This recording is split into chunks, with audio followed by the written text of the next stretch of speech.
Hi viewers, আশা করি ভালো আছেন। তো ভিউয়ার্স, কপি পেস্ট কথাটির সাথে আমরা সবাই পরিচিত, কিন্তু ওয়েবসাইটের ক্ষেত্রে আমরা যদি কারো কাছে অ্যাডসেন্স অ্যাপ্রুভাল টিপস চাই, তাহলে সর্বপ্রথম একটাই কথা বলবে, কোনো প্রকার কপি পেস্ট করে কন্টেন্ট লেখা যাবে না। কপি পেস্ট বলতে আমরা সাধারণত বুঝি অন্য কারো লেখা কপি করে এনে পেস্ট করে নিজের বলে চালিয়ে দেওয়া, কিন্তু এই কপি পেস্ট কথাটির অর্থ কি শুধু এতটুকুই? কখনোই না। কপি পেস্ট বলতে আরও অনেক কিছু বোঝায়। আজকের ভিডিওতে এই কপি পেস্ট নিয়ে একটি সম্পূর্ণ ধারণা দেওয়ার চেষ্টা করব। ভিডিওটি দেখলে অ্যাডসেন্স অ্যাপ্রুভালের ক্ষেত্রে হয়তোবা আপনি এক ধাপ এগিয়ে যাবেন, তাই ভিডিওটি শেষ পর্যন্ত দেখতে থাকুন। আর এখনও যদি এই ভিডিওটিতে একটু লাইক করে না থাকেন, তাহলে অবশ্যই একটু লাইক করে দিবেন। আর এমনই blogging tips and trick, online income, SEO related video পেতে এখনই এজএস 40 চ্যানেলটি সাবস্ক্রাইব করে পাশের বেল আইকনে ক্লিক করে অল সিলেক্ট করে দিন। তো চলুন আর কথা না বাড়িয়ে ভিডিওটি শুরু করা যাক। তো ভিউয়ার্স, আমরা সাধারণত যে টপিকে একটা পোস্ট লিখব, ওই টপিক সম্পর্কে আরও জানার জন্য সেই টপিকটা রিলেটেড গুগলে গিয়ে সার্চ করি। এখান থেকে আমি যদি গুগলে এসে সার্চ করি, তাহলে দেখবেন যে এই টপিক রিলেটেড অনেকগুলো পোস্ট কিন্তু আগে থেকে গুগলে করা রয়েছে। তো আমরা কি করি, সাধারণত এখান থেকে একটা ওয়েবসাইট ওপেন করি। ওয়েবসাইট ওপেন করে এখানে দেখি যে আসলে কি লেখা রয়েছে। তো দেখেন, এই সাইটটাতে লেখা রয়েছে কিভাবে ব্লগে ভিজিটর বাড়াবেন, তার 100% কার্যকরী একটা উপায় এখানে লেখা রয়েছে। তো আমরা সাধারণত কি করি, এই পোস্টগুলো আমরা এখান থেকে পড়ে দেখি। যদি আমাদের মন মতো হয়, ভালো লাগে, তাহলে আমরা কি করি, এখান থেকে আমরা এই পোস্টটাকে কপি করি। মনে করেন এই ফার্স্টের দিক থেকে একটু কপি করলাম, করে আমাদের ব্লগে এসে পেস্ট করি। তারপর এখান থেকে একটু এন্টার করলাম, তারপর এসে এখান থেকে আরেকটু নিলাম, এখান থেকে আমাদের ইচ্ছা মতো এখান থেকে একটু নিলাম, কিছু অংশ বাদ দিলাম। এভাবে আমরা কপি করে এনে পেস্ট করি। এরকম আরও দুই একটা সাইড ঘেটে এভাবে আমরা এসে আমাদের ব্লগ সাইডে পেস্ট করি। এবার কি করি, আমরা পুরো লেখাটাকে কপি করি। কপি করার পর এখান থেকে টেক্সট ফরম্যাটিং করি। টেক্সট ফরম্যাটিং করার পর এখান থেকে আমরা একটু বোল্ড করে দিই, তারপর এখান থেকে একটু কালার করে দিই। সাধারণত আমরা যেটা করি আপনাদের সেটা দেখাচ্ছি। একটু কালার করে দিলাম, এখান থেকে একটু এসে আমরা একটু আন্ডারলাইন করে দিলাম, যাতে এই যে সাইড থেকে আমরা লেখাটা কপি করেছি এই সাইডের মতো না থাকে।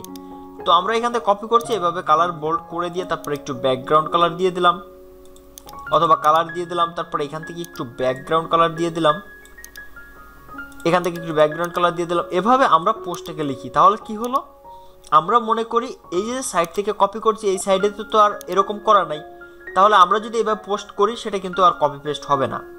তো আমরা এটাই করে থাকি। তাহলে কি হলো, এই যে কষ্ট করে একটা পোস্ট এনে লিখছে, এই পোস্টটা আমরা এখানে কিন্তু চুরি করে ফেললাম এবং আমাদের বলে চালিয়ে দিলাম। এটাই আমরা সাধারণত কপি পেস্ট বলে বুঝি, কিন্তু আসলে বিষয়টি শুধুমাত্র এতটুকু না। কারণ হচ্ছে, প্রথমত আপনার অ্যাডসেন্স অ্যাপ্রুভ হওয়ার আগে যদি এরকম করেন, তাহলে আপনি কখনোই অ্যাডসেন্স অ্যাপ্রুভ পাবেন না। কারণ এমনটা করলে আপনি হয়তো মনে করতে পারেন যে গুগল এটা ধরতে পারবে না, কিন্তু গুগল অনেক অ্যাডভান্স লেভেলের। আপনি এভাবে কপি পেস্ট করে এডিট ফরম্যাটিং করে দিলেও, এখান থেকে এডিট বা ফরম্যাট চেঞ্জ করে বা এখান থেকে একটু বোল্ড করে ইত্যাদি ইত্যাদি করে দিলেও গুগল কিন্তু ধরে ফেলবে। তারপরেও যদি অ্যাডসেন্স অ্যাপ্রুভ হয়ে যায় এইভাবে, তাহলে আপনার ভাগ্য অনেকটা ভালো। তো যাই হোক, এভাবে পোস্ট করলে কিন্তু আপনার অ্যাডসেন্স অ্যাপ্রুভ হবে না, এটাই কিন্তু 99% ধরে নিতে হবে। এখন কথা হচ্ছে, তাহলে তো এভাবে আমরা কপি পেস্ট করতে পারবো না, তাহলে কি করবো, আমরা এটাকে কেটে দেবো, এভাবে আর কপি পেস্ট করবো না। তো এবার কি করবো, এই যে সাইডে যে লেখাটা রয়েছে এই লেখাটা আমরা এখান থেকে দেখে আমাদের এখানে লিখবো, তাহলে তো আর কপি পেস্ট হবে না। আমি তো এখান থেকে কপি করে এনে আমাদের সাইডে কিন্তু পেস্ট করে নাই, এটা অনেকেই ভাবে। কিন্তু এই যে লেখাটা কপি পেস্ট বলতে কি, যে একজনের একটা জিনিস দেখে আপনি সেটা করলেন, তার মানে কি আপনি ওকে কপি করলেন। তো আপনি যদি এটা মনে করেন এখান থেকে দেখে আপনার ব্লগে পোস্ট লিখলে আর সেটা কপি পেস্ট হবে না, তাহলে কিন্তু ভুল ভাববেন। কারণ এখানে তো এই জিনিসটা লেখা রয়েছে, এটা আপনি দেখে লিখলেও কিন্তু এই সাইটের সাথে কিন্তু মিলে যাবে, কারণ এই সাইটে অলরেডি এই পোস্টটা গুগলে রয়েছে। এখন আপনার এই পোস্টটা কিন্তু গুগলের র্যাঙ্ক করতে অনেকটা সমস্যা হবে, এবং এই পোস্টের সাথে যখন আপনার মিল পেয়ে যাবে আপনার করা পোস্ট, তখন কিন্তু আপনার অ্যাডসেন্স অ্যাপ্রুভ পেতেও সমস্যা হবে। তাই অন্তত অ্যাডসেন্স অ্যাপ্রুভ হওয়ার আগ পর্যন্ত কখনোই আপনারা এভাবে কপি করে তো পেস্ট করবেনই না। তাছাড়া এভাবে দেখে যে আমরা এখানে যেটা লেখা রয়েছে এটা দেখে আপনারা এখানে এসে টাইপ করলেন, এভাবে কখনো করবেন না, তাহলেও কিন্তু সেটা কপি পেস্টের আন্ডারে পড়ে। তবে আপনি একটা কাজ করতে পারেন, সেটা হচ্ছে, আপনি মনে করেন এই যে টপিক রিলেটেড আপনি গুগলে এসে সার্চ করলেন, সার্চ করার পর এভাবে আপনি সাইটগুলো ওপেন করলেন। এভাবে অনেকগুলো সাইট রয়েছে যেগুলো আপনি ওপেন করলেন, এই সাইটগুলো এখান থেকে এক এক করে আপনি ওপেন করলেন।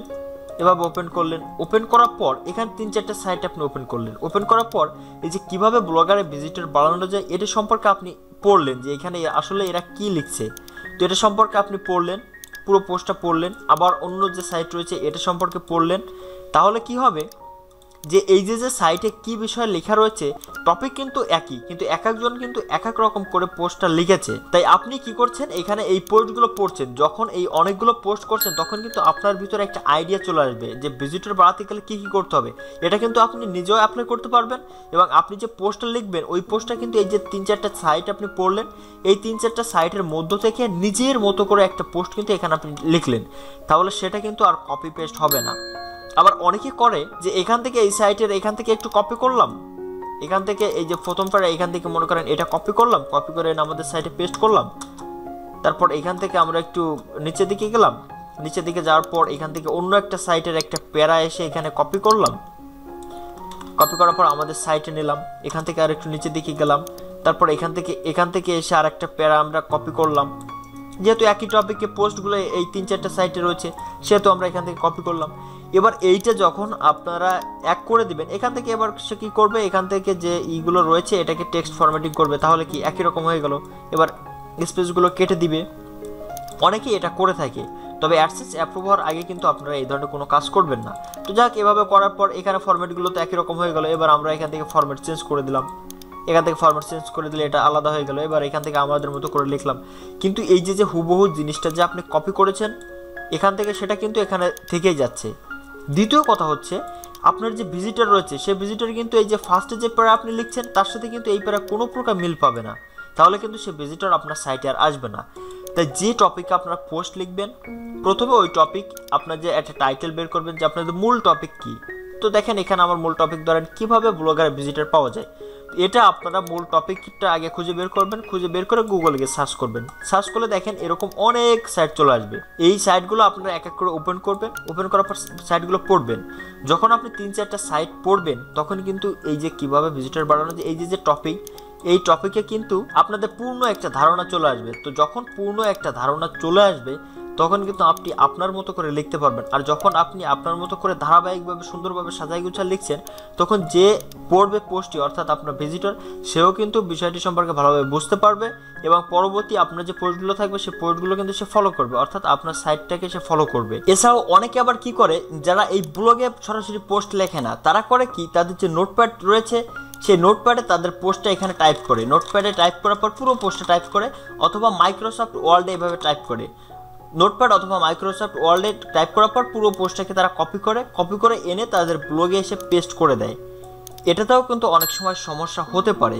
এবার আপনি বলতে পারেন, এটা তো আমি আর কোথা থেকে দেখে লিখি নাই, এটা তো আমি নোটপ্যাড বা মাইক্রোসফট ওয়ার্ডে নিজের মতো করে লিখেছি, তাহলে এখানে কপি পেস্ট ধরবে কেন? তো দেখুন, গুগল আসলে কোথা থেকে সমস্যাটা ধরবে সেটা কিন্তু আমরা সঠিক জানি না। তো এখানে নোটপ্যাডে লেখার থেকে আমার মনে হয় আপনারা সরাসরি ব্লগে লিখলে তো আরো বেটার, তাহলে কেন নোটপ্যাড বা মাইক্রোসফট ওয়ার্ডে লিখতে যেতে হবে? তো অন্তত অ্যাডসেন্স অ্যাপ্রুভ হওয়ার আগ পর্যন্ত আপনারা এই ব্লগে পোস্টগুলো লেখার চেষ্টা করবেন। কোনো প্রকার নোটপ্যাড বা মাইক্রোসফট ওয়ার্ডে লেখার কোনো দরকার নাই। অন্তত 15 থেকে 20টা পোস্ট করার পর তো অ্যাডসেন্স অ্যাপ্লাই করা যায়, তারপর অ্যাডসেন্স থেকে রিপ্লাই দেওয়া পর্যন্ত। আর যে কটা পোস্ট লাগে অন্তত 20 থেকে 30টা পোস্ট আপনারা কষ্ট করে সরাসরি ব্লগে লিখবেন, এবং এভাবে আপনারা রিসার্চ করে অনেকগুলো সাইট ঘেটে দেখে নিজের মতো করে পোস্ট লিখবেন। কোথা থেকে দেখে লেখার দরকার নাই বা কপি পেস্ট করারও দরকার নাই, নিজের মতো করে লেখেন, এবং যে টপিকের উপর পোস্টটা লিখবেন সম্পূর্ণ ধারণা দিয়ে লেখার চেষ্টা করেন, যাতে একজন ভিজিটর পড়ে অন্য কোনো সাইটে যাওয়া না লাগে এই টপিকের উপর পোস্ট পড়ার জন্য। তাহলে আপনার সাইটে অনেক ভিজিটর বৃদ্ধি পাবে এবং আপনার পোস্টগুলো দ্রুত র্যাঙ্ক করবে। তাই আমি আপনাদের সাজেস্ট করব, অন্তত অ্যাডসেন্স অ্যাপ্রুভ হওয়ার আগ পর্যন্ত কখনো আপনারা এই ধরনের কিছু করবেন না। সরাসরি অন্য সাইট থেকে কপি করে আপনাদের সাইটে পেস্ট করবেন না, অথবা আপনারা দেখে লিখেও লিখবেন না। তবে অ্যাডসেন্স অ্যাপ্রুভ হয়ে গেলে তারপর একটু আপনারা কপি পেস্ট করতে পারেন, কোনো সমস্যা নাই, বা দেখে লিখতে পারেন। আশা করি এই কপি পেস্ট ব্যাপারে আপনারা বিষয়টি বুঝতে পেরেছেন। এছাড়াও যদি আপনাদের আরো কোনো প্রশ্ন থেকে থাকে বা আরো কিছু জানার থাকে তাহলে অবশ্যই কমেন্ট করে জানাবেন। এছাড়াও আমাদের ফেসবুক পেজে সরাসরি নক করতে পারেন, আমি সাথে রিপ্লাই করার চেষ্টা করব। এতক্ষণ সাথে থাকার জন্য অনেক ধন্যবাদ।